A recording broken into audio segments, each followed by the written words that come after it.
Hi, welcome to What's New in Android. I'm Chet Haase from the Android Developer Relations team.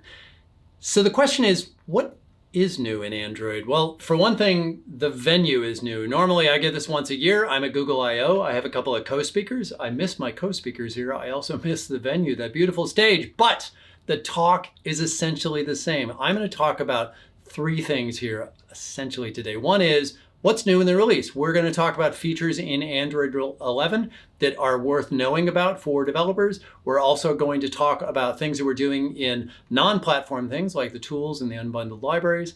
And almost most importantly, I'm going to talk about some of the other resources that you should check out to get more information on all the stuff that I'm talking about and much, much more. So let's get going. Let's start with UI because I don't know, I kind of like this area a lot. I've worked in this a lot. It's an interesting area. It's the visual stuff, right? Couple of things going on in UI that are interesting. One is window insets. So this is a capability for years in Android in the platform for getting information on other things that are on the screen that are going to affect the insets where your content needs to be located in order to sort of live in the same space, right? Well, the keyboard is animated in, therefore the screen space is smaller, your app needs to react to it. But now we're providing more information. Traditionally, you just sort of get some geometry information about insets without really knowing what and how and who and why. Now, we deprecated most of the methods in the window insets class, and instead we added some that are type specific, in particular window type specific. Now you can say, well, where is that keyboard, or where is the navigation or status bar, or what are the insets for this particular window? So very interesting, very possible to create richer experiences this way. I'll get back to that one. This is the way it works. You basically implement a listener, and then inside that listener, you get the insets information. And with that insets, you can query, hey, is that keyboard visible? Stunning new capability that you never had before. You can find out if the keyboard is visible. Or you can actually get the specific insets for the keyboard or any of the other window types that are handled in the Insets API. So why do we enable that? Well, one of the reasons, besides we needed to, was IME Animations. This is by far my favorite feature in the Android 11 release. The ability to actually synchronize the content in your application with the animation of the keyboard. So as the keyboard comes on, wouldn't it be nice if you knew when it was coming, how fast it was coming, and your application could smoothly transition with it?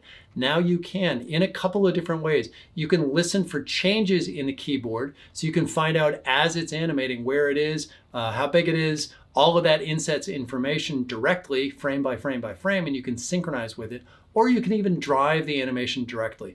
So if you look at the following example, on the left-hand side, you can see we're clicking in a field there, and that makes the keyboard animate, sort of pop into place. And normally it would snap into place, and then the application would snap to suit. But you can see it's actually smoothly animating with the keyboard because it's getting those animation events along the way.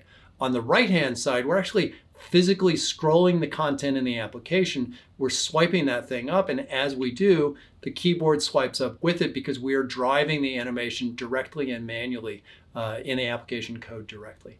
So here's the way you do that. If you want to listen for animation changes and react to the automatic animation of the keyboard, you can set a callback listener and then get that information as each step of the animation progresses and do the appropriate thing with your content. If instead you want to drive the animation directly, then you can call this control window insets method and drive it. So you drive it for a particular window. Here we are driving it for the IME. For the keyboard, we're giving it a duration -1, which means run forever, because basically we're going to drive it step by step by step based on where that gesture is on the screen. You can give it motion interpolation. You can handle cancellation if you need to, and you can also get lifecycle events for the animation. So complete control over the animation experience and a completely synchronous and seamless transition experience for the user. Much better. So a couple of different places to go for more information on this. One is the sample that we saw screenshots of is posted there. So go to that URL to check that out. The other one is ADB podcast recently that we had episode 138. We talked to engineers on the window manager team who told us both how to use those APIs to get effective animations, as well as how stuff works under the hood, which is always interesting. Conversations are about people, or people are about conversations. A lot of the changes in the system UI area in Android 11 are around the concept of people, the people in our life, and ways that we can stay in touch with those people more easily. And one of those ways is through conversations. In your application, you can post information through the already existing notification system such that we can bucket this information in a separate place in the UI dedicated to conversations. So this is a top priority thing. Chances are you probably care more deeply about people than you do about, let's say, an update to an app, right? So why not put those in their own place there and then allow people to actually change information about each of those conversations. Let's say for that last conversation they see there with the school boards, well, maybe I care deeply about the information there, so I want to give you more information about how the system should notify me, and I also want to change the priority. This is really important, so let's pop that to the top priority queue, which changes the ordering in the conversations category for the notification. So to create conversations, we're going to use the existing notification mechanism with a little bit more information. We'll create a person object and we create a shortcut info. It needs to be long-lived because the user should be able to get back to that conversation, even if the application doesn't happen to be running anymore. And then we're going to push dynamic shortcut with all of that information. Then we are going to use messaging style and create and push a notification just like we normally would, except with a little bit more information. Okay, another thing that's enabled, very related, is bubbles. So you can see over there on the top left of the screenshot, you've got this bubble of information. User taps on that bubble and up pops this like mini activity. So you get directly into the conversation that was happening earlier in the application, but it's actually happening in UI on top of everything else. So it's a really easy way for users to access this information about people from wherever they happen to be in the phone instead of having to, navigate, click, click, click to get back to that conversation in some deep link in your application. So bubbles were actually enabled already. They were in Android 10, but they were enabled as a developer option. So we were working on an Android 10. It didn't get quite to the finish line. So we put it inside developer options so developers could start playing with it. But in Android 11, it's enabled as a fully released feature. So please use it. In particular, please use it instead of the system alert window. That was the preferred way for applications to do this kind of UI before. Basically pop a transparent window up on top of whatever content is on the screen, and then inside of that you'd populate it with UI like these bubble objects. But don't do system alert window. Instead, use the new Bubbles API. And you're already posting notifications with this stuff anyway, especially if you want to start integrating with the conversations capability of system UI. So now you just add a little bit more metadata to give it the bubble information that it needs. The users opt into the bubble experience if they would like to, and then you provide an activity, this like mini activity to go into from the bubble. So the way the code looks is you create this resizable activity, because again, it needs to be this sort of mini activity on top of the UI. And then you create the intent for the activity you have for your bubble. You populate that with shortcut info, which maybe you already created because you're doing this for conversations. You populate that with bubble metadata, and then you create and you push a notification with all of that metadata, and you're good to go. Go check out the video, the talk called What's New in System UI for more details on all of this stuff. Go check out the sample called Bubbles Kotlin and the Android samples, and also go check out the ADB podcast episode that actually isn't posted yet when I'm recording this. We've had a conversation with the Bubbles team, and we had that before I recorded this, but it hasn't been posted yet. I think it'll be episode 140. I think it'll be called Bubbles. I could be wrong, but it'll be something like that. So check out all of those. And now let's talk about privacy. Now, I'm not even sure what I should say about this, but let's talk about it anyway. So we've made a lot of changes to privacy in the last few releases because it is increasingly obvious that it is increasingly important for users' data to be protected and for them to understand what's going on with that data. So some of the things that we've done in this release are both about protecting user data as well as making it easier for developers to deal with these changes over time. One of those areas is data access auditing. So if you're an individual developer and you're working on your own application, you've written all the code, you know it back and forth, maybe you don't have this issue where you're not sure how personal data is being accessed. That's not a problem you have. But now imagine being on a really large team, tons of developers, the code's been worked on for years and years, and you see that the user is being requested for some permission for a feature, like you don't even understand why we need that permission. Or maybe the application is pulling in an external library that's asking for extra permissions that you don't think should be there. And it can be hard in a really large source base, especially using external libraries, to track that down. So we created an API to handle this situation specifically, going from the complexity of this huge application, what is going on where, to callbacks that give you the information you need. In particular, you register a callback like this, and then you get an information when this information is requested, and then you can track down where that is happening in the code and do the right thing about it.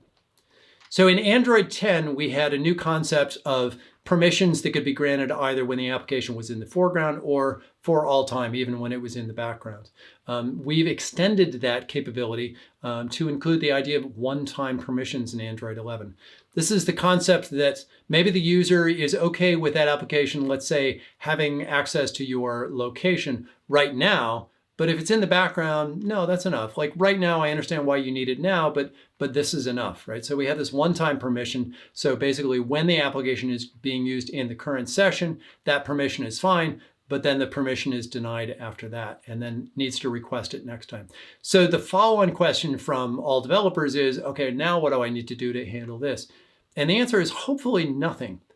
So if you're using a best practice for permissions anyway, where you have opted, you have come into this new world where the user may deny you permissions at any time. They may go into a settings dialog and actually turn off permissions that they granted you previously. Well, your application has to handle that reality, right? If it can handle that reality, it can handle this one. It just means that user is going to grant permission and then system is going to take permission away when you're no longer in the foreground. So hopefully nothing to do here, but you should be aware of the situation.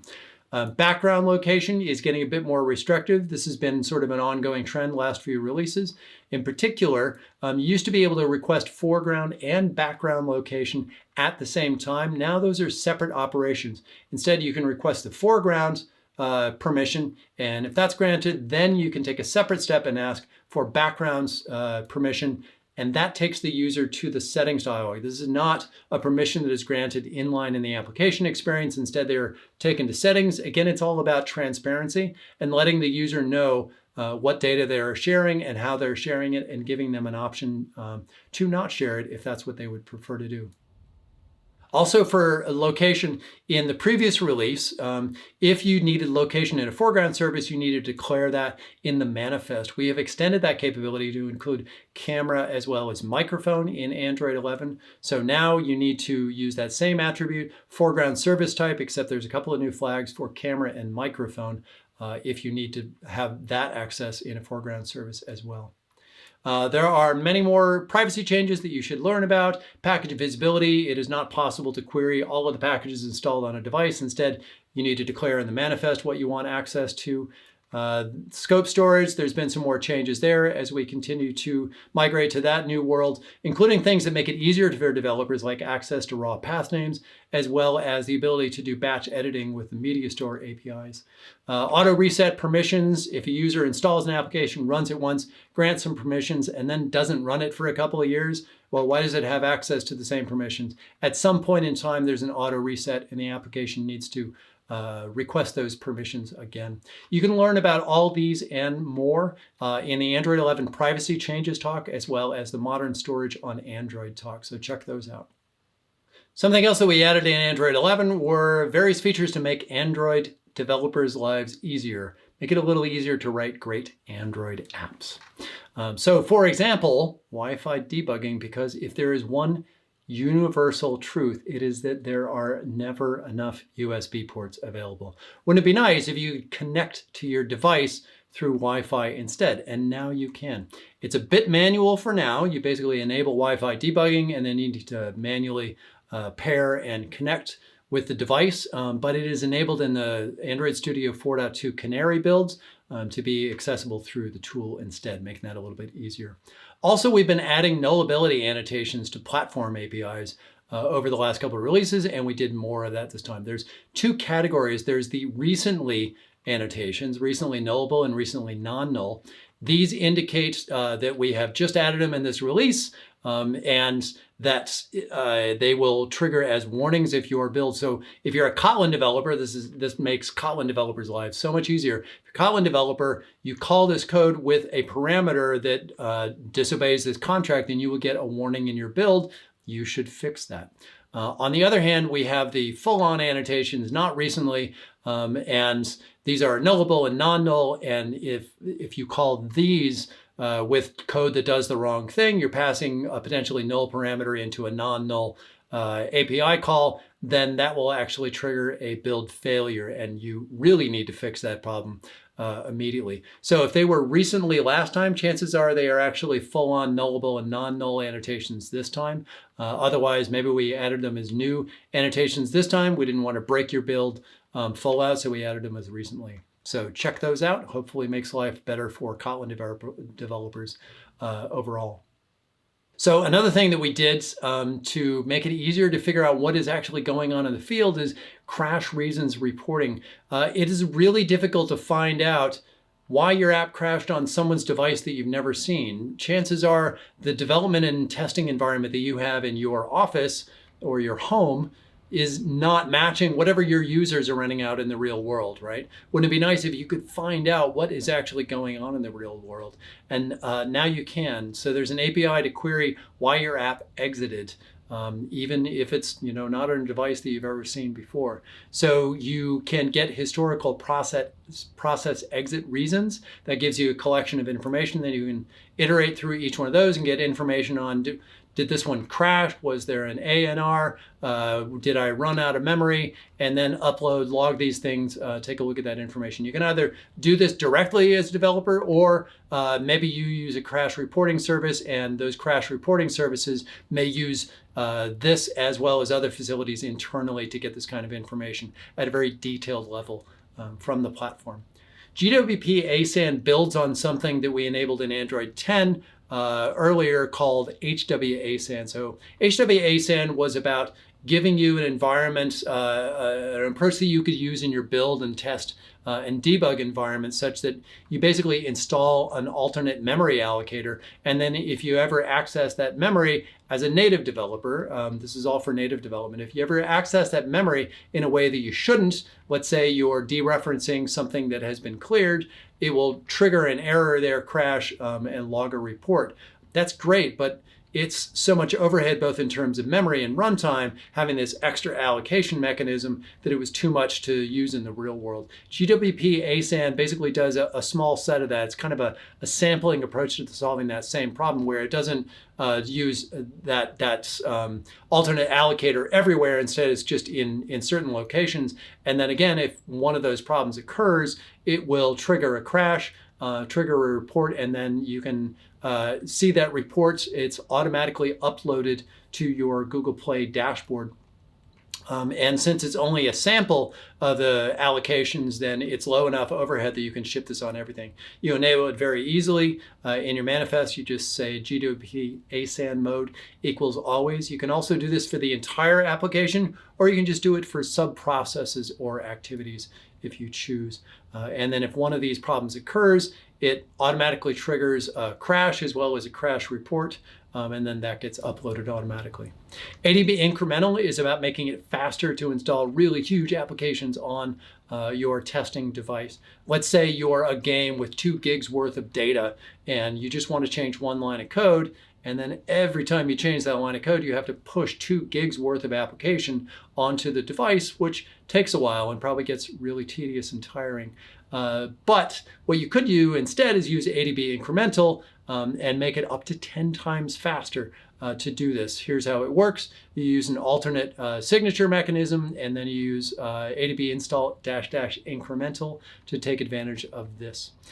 We have introduced some behavior changes, such as some of the privacy changes that we talked about earlier, but we're simplifying how things work. Most of those changes only take effect if you target this API version. So if you're not targeting Android 11 yet, then there should be not as much to actually react to. But if you do want to target, when you want to target this release, then you can easily toggle these behavior changes either on the command line, which you could do on earlier releases, or through a new UI that we've exposed in the developer options settings. The UI looks a lot like this. You can basically toggle each of the behavior changes along the way, or alternatively on the left, you can see the command line code there. You can execute this command, which will toggle it, and you can see the change over in the UI on the right. In the graphics and media side, there were various changes. So if you're an NDK developer and you probably wanted access to our image decoders, because we have a bunch of them for all the standard file formats you would expect, you usually had to either upcall through JNI to downcall through the Android SDK into actually what was native code on our side to decode these images. Kind of tedious to do that. So a lot of developers instead would just bundle another native library that had its own decoders, which meant now you essentially have two. We have the platform decoders as well as the other decoders that you're bundling, which then bulk up your APK size on your behalf. Wouldn't it be nice if you didn't have to do that? So now we expose NDK APIs directly so that you can use our decoders directly instead. We also have the ability to decode animated HEIF files. This is a lot like the animated GIF, animated GIF, however you would like to pronounce it. And it comes in as an animated image drawable file. So it's a lot like the previous functionality, except that HEIF files tend to be significantly smaller than GIF files overall, so worth checking out. The code to do that is something like this. You get access to the file, you create this source object for the image decoder, and then off main thread, don't do this on the main thread, this is the expensive part, you decode the drawable. If it came in as an animated image drawable, that means that it has several of these frames and you can go ahead and start the animation. If you're an audio developer and you're an NDK developer, chances are you may be using something called OpenSL ES. This is deprecated. This is not the thing that we recommend anymore. Instead, we recommend that you check out an open source library called Oboe. It's unbundled. It's for C++ developers. It's open source. It's for doing high performance audio as well as low latency audio. Works all the way back to API 16. And you can get it at GitHub at the URL posted there. Also importantly, we talked to some of the audio engineers that work on Oboe a few weeks ago. So check out episode 135 at Android Developers Backstage to learn more about how Oboe works and how you can use it. So variable refresh rate. Since the dawn of time, devices have essentially run at 60 frames a second, at least since the dawn of my time in the mobile universe. This means that you as a developer had about 16.67 milliseconds to do everything you needed to do to post a frame. So if you are writing an application that has its own rendering loop, let's say you are writing a game, and maybe you find that on some devices you have so much work to do that you cannot keep up with that 60 frames a second. You can't do everything you need to in that 16 milliseconds. Well, then you need to drop down to the next available frame rate. Well, the way refresh rate works, that means that basically now you're only getting 30 frames a second. So along come the new devices that are coming out in the market that allow much higher refresh rates, 90 hertz, even up to 120 frames a second. That not only allows you to run faster or for the user to see the screen updated faster, but it also allows more variation in back-off rates. So now you have the capability to access that, and you do that through one of the APIs like surface.setFramerate. This is a hint to the system saying, I would like this back-off frame rate, and the system collates all of these requests from across multiple windows that it needs to display at the same time and makes the right decision for the capabilities of the device and for the requests that it's gotten. There is more going on that I don't have time to go into a lot of detail on. Neural Networks API for machine learning stuff. It's an API a lot of detail on for on-device machine learning. The 1.3 release is coming out with the Android 11 platform. Some of the changes there, it's all about performance and functionality. We have control flows, so conditionals and loops and branches in a way that software developers expect and benefit from. We also have async command queue APIs, producing lower overhead for chain models. And we also have hard swish up, which I mentioned not just because it allows faster training and more accuracy, but also because I really like that name, hard swish up. Just wanted to say it again. 5G enables, through some new devices, as well as carrier capabilities, it enables faster and lower latency, better bandwidth as well as lower latency. And we have APIs for taking advantage of that. Let's say you want to provide a higher level of experience, higher resolution, but only if the user is on an unmetered network or has the bandwidth capability to support that. So you can use APIs like the ones you see here for has capability to determine whether the situation is appropriate to take advantage of 5G capabilities. In Autofill, so we're used to the UI experience where you tap on a field, and if Autofill has information for you, it'll pull up a little drop down.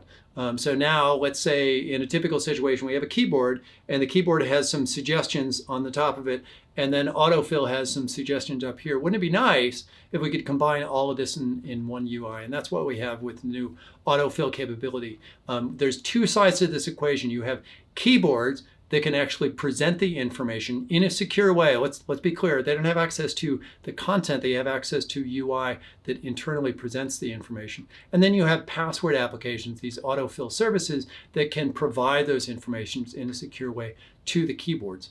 With this, then instead of that drop down, we get the information populated in a keyboard app. So we can see this in a screenshot in the Google keyboard here, where the user has tapped in this field and it happens to be an email address. So we see that populating the keyboard down below, or maybe it's a credit card field. Again, we see that populating the keyboard down below, or it's an actual mail address.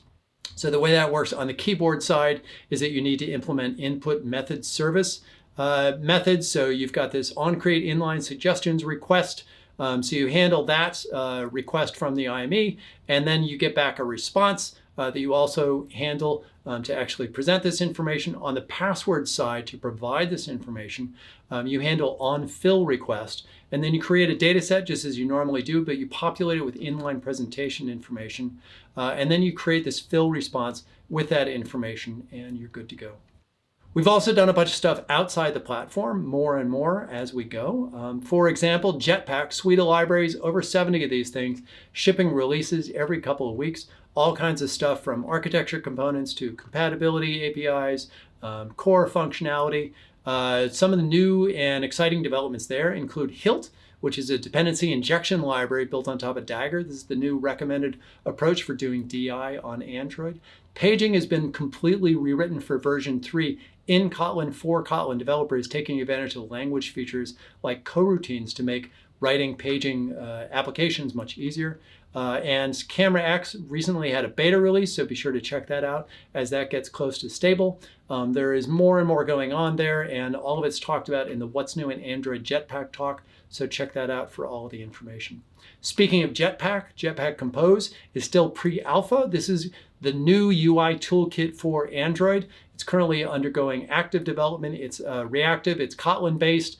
It is, as I said, pre-alpha development. It's being developed in the open. Check out information about that. Run the tutorial and the sample to learn more about it. Play around with the code. And also go to the Jetpack Compose talk to learn more specifics about it. Android Studio has some interesting things going on in recent releases. The 4.0 release recently went stable. Motion Editor, this is a visual tool for creating motion layout files. So you've been able to do motion layout for several months now as that was being actively developed, but you had to write a lot of tedious code, especially for animation. There was a lot of stuff you needed to do, but it was really meant from the beginning to be a visual tool experience. Motion Editor provides that for creating rich animations in your UIs. Also, Layout Inspector added a lot of really new fundamental capabilities, like being able to visualize your containment hierarchy in 3D to get a better handle on what's going on where, or being able to click through to on property values to find out where those things are being set and why. The beta release for 4.1 enables Database Inspector, very cool tool. If you're using Room or SQLite under the hood, then you can see what's going on in your database. So you've got your device running an application using Room, and you've got a view into that database on the tool itself, and you can change the data on either side and see it reflected live on either side as well. The Canary build is interesting for a couple of reasons. One is the wireless debugging capability that I mentioned earlier is enabled through the tool, making it a little bit easier to access on the Canary. Also, if you want to play around with Jetpack Compose that I mentioned earlier, you'll need to use a Canary build of Studio, so this is where you should get it. Couple of tools talks to check out: what's new in Android development tools and what's new in design tools. On the distribution side, the big news for Google Play is that they completely rewrote the Play console.